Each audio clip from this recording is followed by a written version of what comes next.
सुप्रभात। हिंदी की कक्षा में आपका स्वागत है। आज हम देखेंगे कि शब्द की शक्तियां कितनी हैं और क्या शक्तियां हैं। सबसे पहले तो वर्णों के सार्थक समूह को शब्द कहते हैं। सार्थक हो, व्यवस्थित हो, वही समूह शब्द मतलब वाक्य कहलाता है। वर्णों के सार्थक समूह को शब्द कहते हैं और शब्दों के सार्थक व व्यवस्थित समूह को वाक्य कहते हैं। ठीक है। शब्द की 3 शक्तियां, आपको पता है ना कि संगठन में शक्ति होती है। जब हम संगठित हैं तो हमारे पास शक्ति है। तो शब्द की 3 शक्तियां होती हैं, लेकिन वो शक्तियां उसे तब प्राप्त होती हैं जब वो वाक्य में प्रयोग किया जाता है। अकेले शब्द की कोई शक्ति नहीं होती, लेकिन जब शब्दों को वाक्य में प्रयोग किया जाता है तो शब्द की 3 शक्तियां हो जाती हैं: अभिधा, लक्षणा और व्यंजना। अब ये अभिधा, लक्षणा और व्यंजना शक्तियां हैं क्या है? किसी शब्द का एक ही साधारण अर्थ निकलता है, वहां अभिधा शक्ति होती है। जैसे मैं पढ़ाती हूँ, सिंपल सेंटेंस है बिल्कुल, कहीं इसका कोई भी दूसरा मीनिंग हम नहीं निकाल सकते। आप पढ़ते हो, ठीक है। जैसे वह बच्चा दूध पीता है, सिंपल है बिल्कुल। लक्षणा क्या है?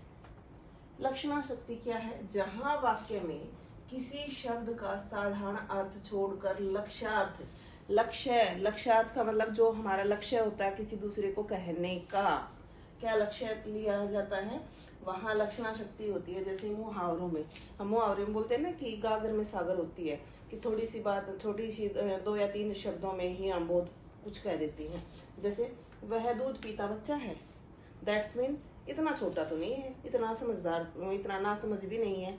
दूध पीता बच्चे का मतलब कि वो बच्चा बहुत ही छोटा होता है, जो ना समझ होता है।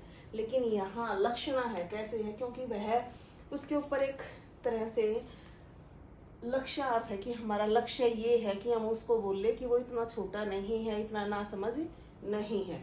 तो वह दूध पीता बच्चा है, क्या वह दूध पीता बच्चा है? कई बार हम कह देते हैं ना वो ये काम नहीं कर पाया, क्यों? वो इतना छोटा है कि वो है इतना दूध पीता बच्चा है। ठीक है। नंबर 3 है व्यंजना शक्ति।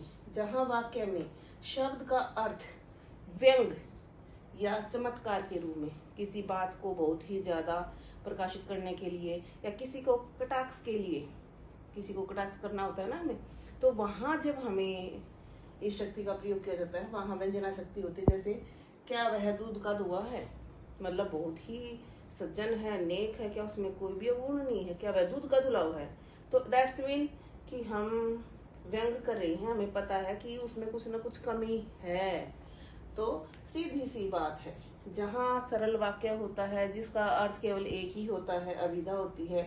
लक्षणा, जहां हम कम शब्दों में कुछ ज्यादा कहने की कोशिश करते हैं, वहां लक्षणा होती है।